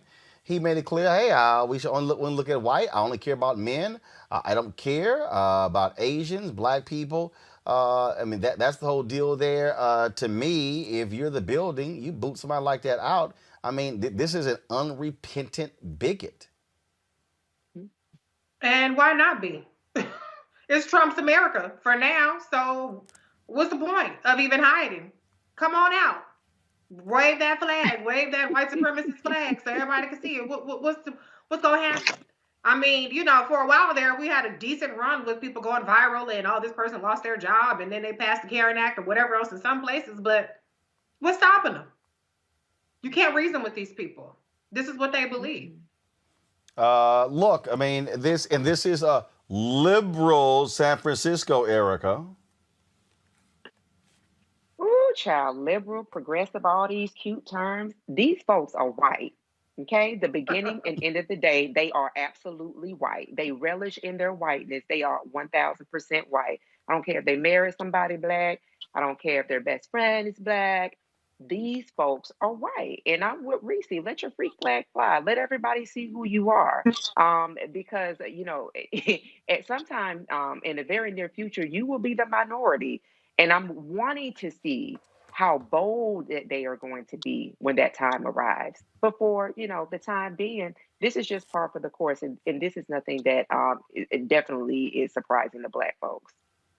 Absolutely there, Greg. I mean, it's like, look, I mean, this is what we see. Bottom line is these folks out here, and that's why rolling the video is so important. And you know what? Yeah, confront his ass. Confront him. Every time. You run up on a racist, confront him. Roland, this has been a harrowing 2 hours we've spent this Thursday. All of those heavy stories, all of that. And so to end on this note, it just reminds us, everyone watching, the thousands who are watching, this is why you have to support Roland Martin Unfiltered. Because when we leave this space in a second, and you look at this commercial and news entertainment media, not only are you not going to see any of these stories, the ones that talk about the same subjects, you're not going to hear any of this conversation. And if you watch that other BS long enough, you might think that's reality. That white man, Reese, I'm with you. Reese done had enough, y'all. It's like, look, I ain't got no answer. Look, Donald Trump, what has he said different from Donald Trump? Nothing, except what Trump is doing, McConnell and them, they have weaponized this man, and now he can just walk the halls. Yeah, he's in San Francisco, but they have priced out the kind of people that wouldn't film that. That dude would have been laid out in San Francisco 30 years ago. First of all, they'd have been like, we ain't going to complain to nobody. You ain't going to hear him no more, sis. Is that him? Good. We got that. And you wouldn't have heard no more talk from him. You wouldn't even seen him no more. Now, they wouldn't have hurt him, but he would have been removed from the situation. But we're now living in a country where if that sister were to call the police, they may come in there and shoot her. This country Great point. was never a country. So the important thing is to understand either this thing going to be reconstructed from the bottom up or it's going to be war in the street. Because white boys like that talking, they get hands in a lot of places. Back to our Roland Martin Unfiltered video in just one.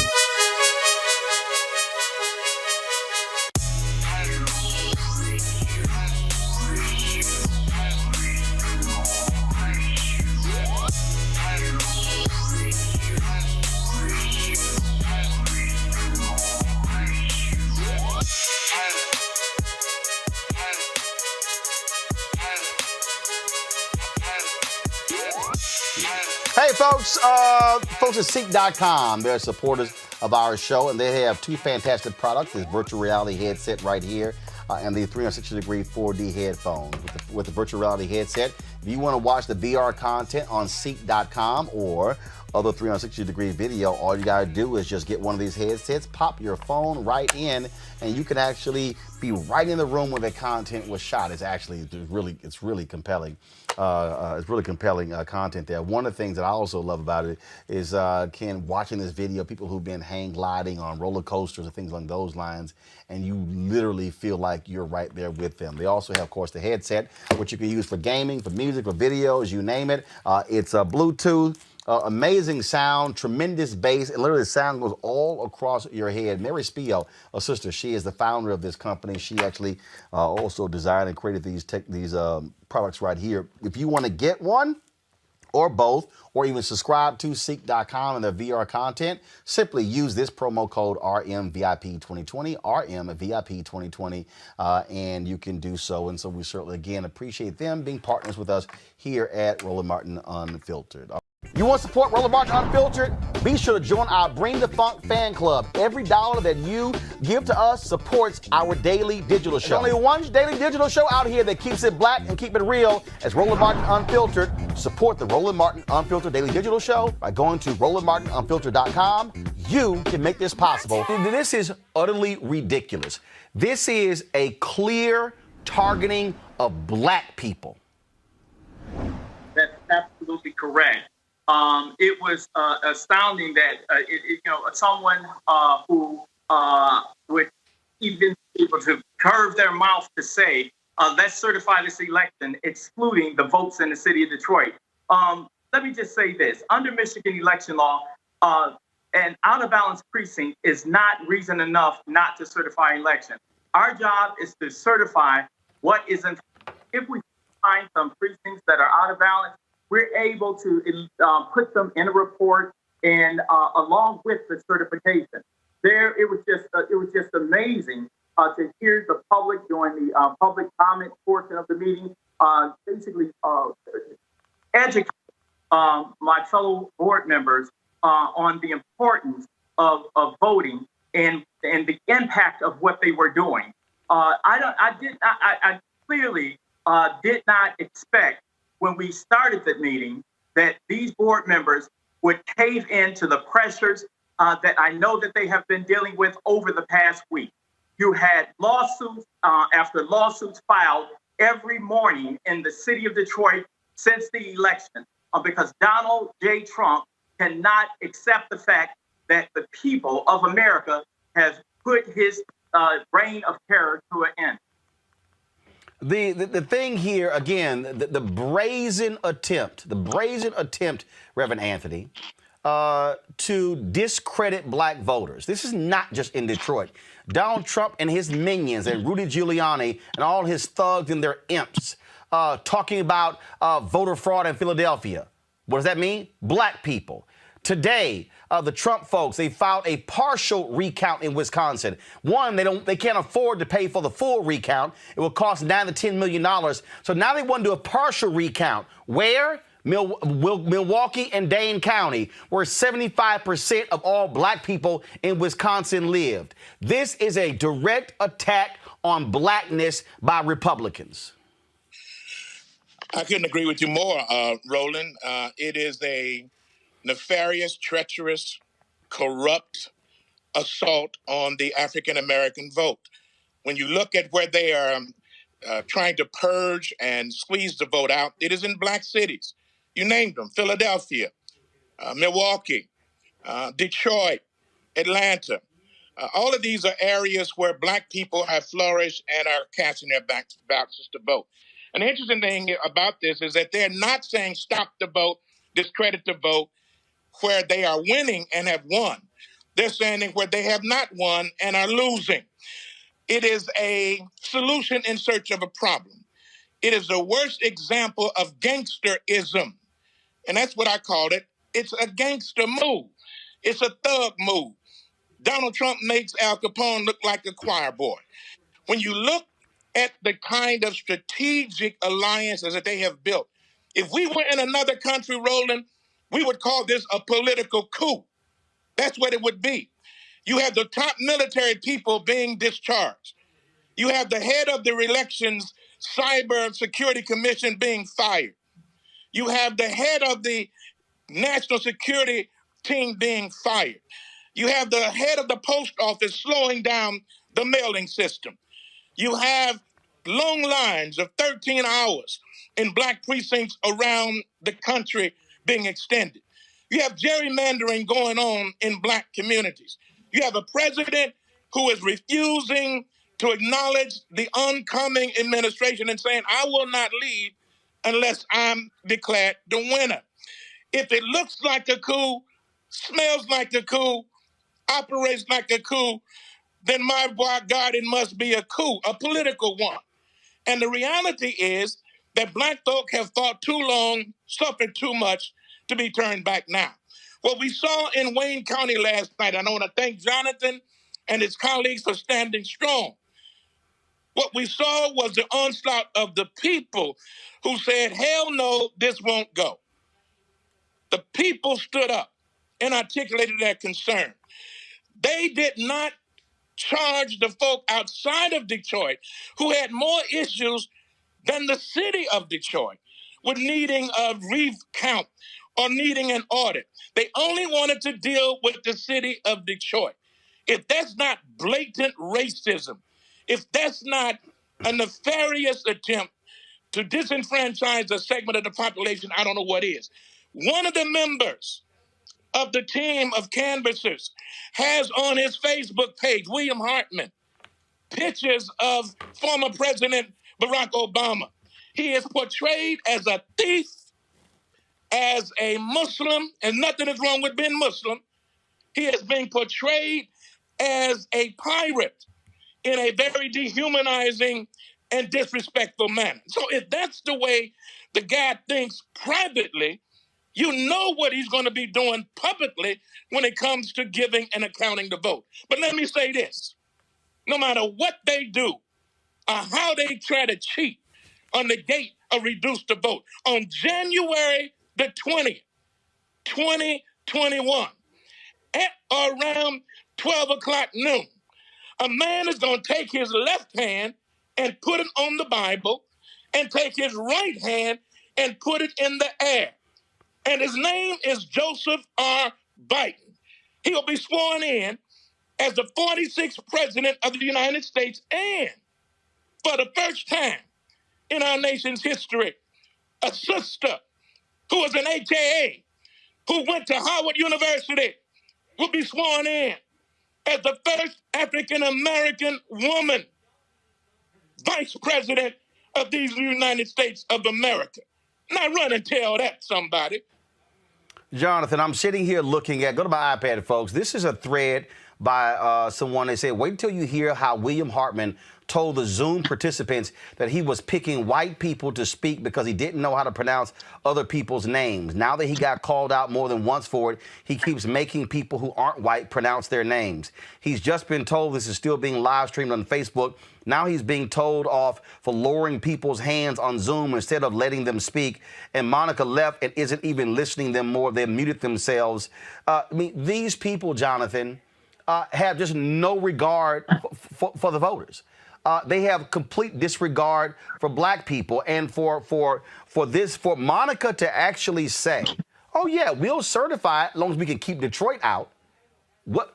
There's something ambiguous about that comment. That is an absolute racist comment from the head of the Board of Canvassers. For the people out there, are these appointed positions? Are they elected positions? These are appointed positions. We're nominated by our respective parties to the Wayne County Commission, and the commission appoint us only from the names that are submitted from the party.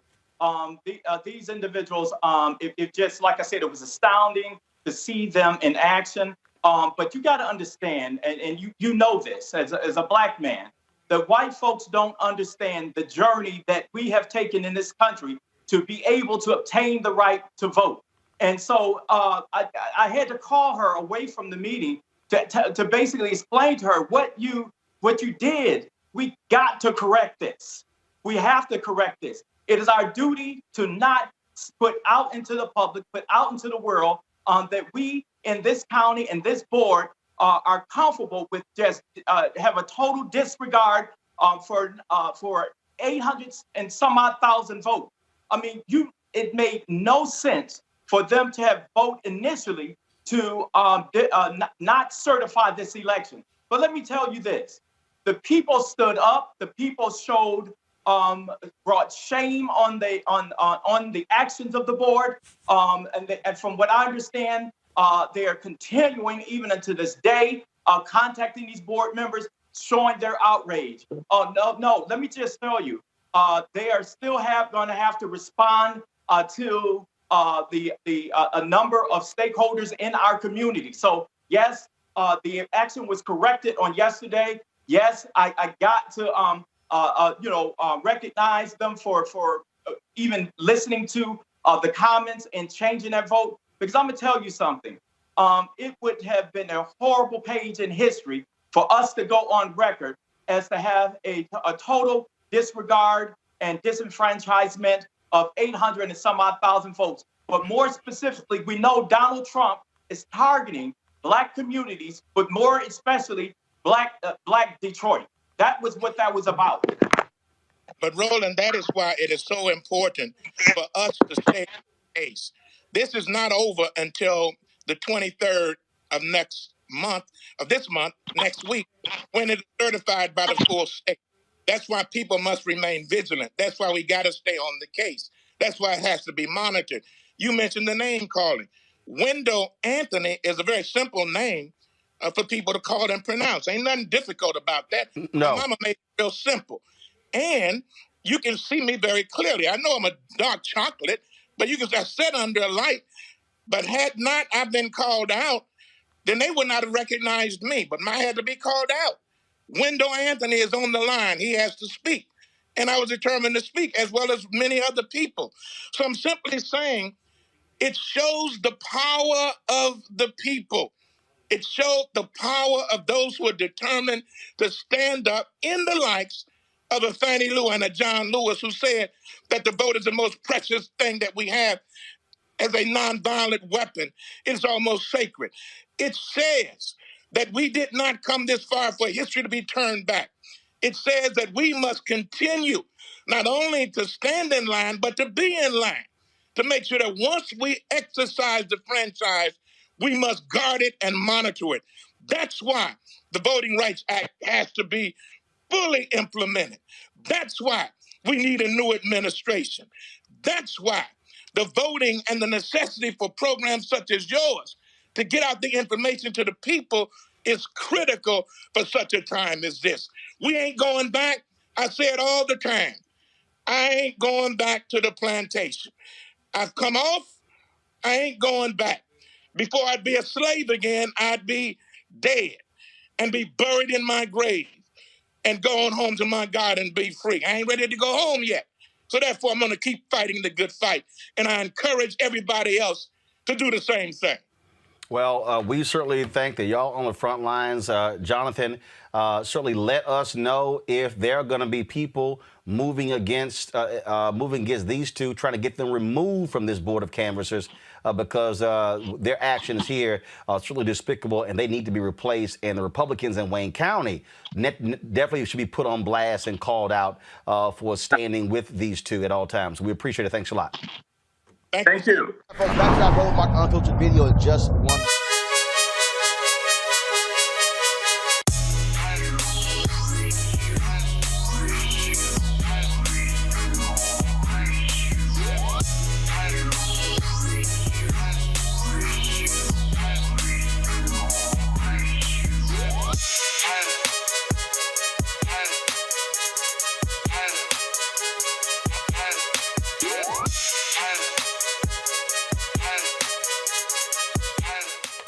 Ceek.com, founded by Mary Spio, a sister, have these amazing VR headsets. Allows for you to watch their content, the virtual reality content, right here on the headset. You simply pop your phone right into here, close it up, and then you will put yourself in the room watching their VR content on Ceek.com or, of course, content that is on other platforms. And so you can check that out. They also have these are 4D 360-degree headphones right here with tremendous bass that really distributes the sound all across your head.